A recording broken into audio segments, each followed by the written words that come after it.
In today's video, we're going to explore how to make things levitate. Yep, that's right. We're going to make objects float with just a few simple steps.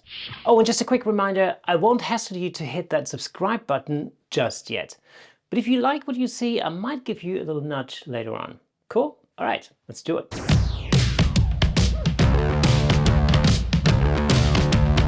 Hi everybody, I'm Kirsten Nuts and you're watching Platypod TV, brought to you by Platypod, where innovation never sleeps. There are plenty of ways to make things look like they're levitating in a photo, like tying your subject to a string or just tossing it up into the air. While those methods can work, I definitely wouldn't want to try them with this awesome old twin-lens Mamiya C330. It's one of my all-time favorite cameras. So today, I'm going to share a really simple technique that doesn't involve any strings and won't risk your subject getting smashed to pieces. And it really is super easy. Okay, so let's check out lighting first. I'm using a top-down flash with a softbox for this setup, but you can get great results with continuous light or even natural light from a window. For today, I'm using a Godox strobe positioned above and a white reflector to bounce some light in from the side. Since we're working on a tabletop, I got my camera mounted on a Platypod Extreme with a handle for a bit of added height. The great thing about the handle is you can adjust its length if you just need a little extra lift. I'm attaching my camera directly to the handle with the Platypod disc, so there's no need for a ball head at all. To achieve a clean white background, I'm shooting directly against the wall, and it works like a charm. After you set up your subject and focused your lens, make sure to switch to manual focus.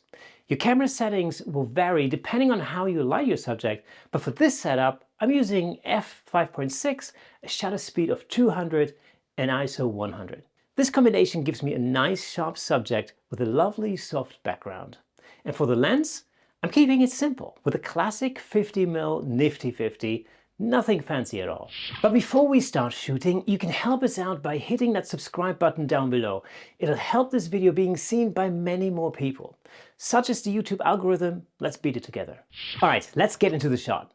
To create your levitation illusion, we'll be taking two images and blending them together in Photoshop later. For the first shot, I'm holding the camera from the bottom and triggering the shutter with a remote. For the second shot, I'll switch to holding the camera from the top. Just be careful not to move your subject out of position too much, otherwise blending those shots will become a lot trickier. Give it a few tries, and once you're happy with the result, it's time to jump into Photoshop for some straightforward blending and editing.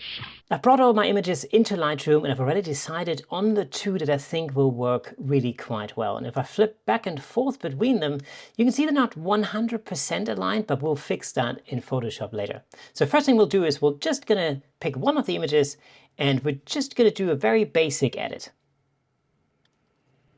And once we're happy with that, make sure you copy these settings onto the second image. So you want both images to look exactly the same.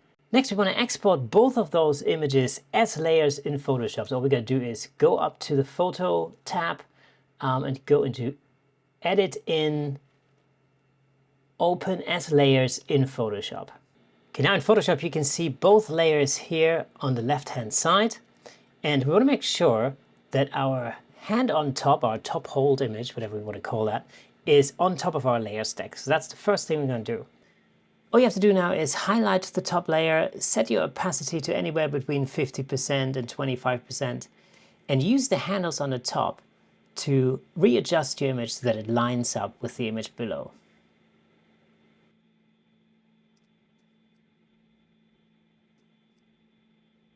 Once it's done, set your opacity back to 100. And make sure you link both layers. Now we're going to use the Move tool again, and we're going to make sure that our horizon line is as straight as possible. We're going to fix that a little bit later on in Lightroom, so don't worry about it too much. But for now, that'll do the trick. Next, we're going to select our top layer and we're going to create a black mask. So all we're going to do is hit the Option key, click the mask button, and there we are. Select the brush tool, make sure your color is set to white.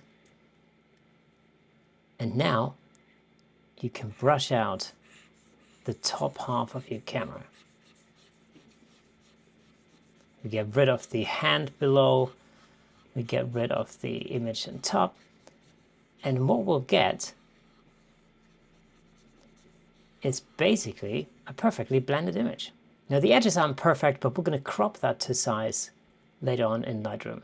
Back in Lightroom, the first thing we'll do is we'll select a crop tool. I like to go for an 8x10. We're going to select our crop. I think that looks pretty good. There we are. Levitation. Nobody would ever know. There you have it, folks. I hope this video gave you some ideas and inspired you to make some stuff float at home. If you want to learn more about photography, check out my podcast, the Camera Shake Podcast, where I've talked to pros like Freddie Clark in detail about how they create the amazing images. And if you're not yet following the Camera Shake Podcast, then what are you doing? Check it out on YouTube, Apple Podcasts, Spotify, and wherever awesome podcasts live. You'll find all the links in the description below. As always, take a snapshot of your setup or share your final shots on Instagram. If you've been experimenting with Platypod gear or try out the lighting setups we've discussed today, I want to see your creations. Make sure you tag Platypod on Instagram and use the hashtag #PostMyPlatypod. And if you like this video, we have a button specifically for you right here. Join the community over on Facebook to see what other Platypod users are up to, and ring the bell so you don't miss our regular videos. That, my friends, is all for today. Keep creating, and I'll see you next time.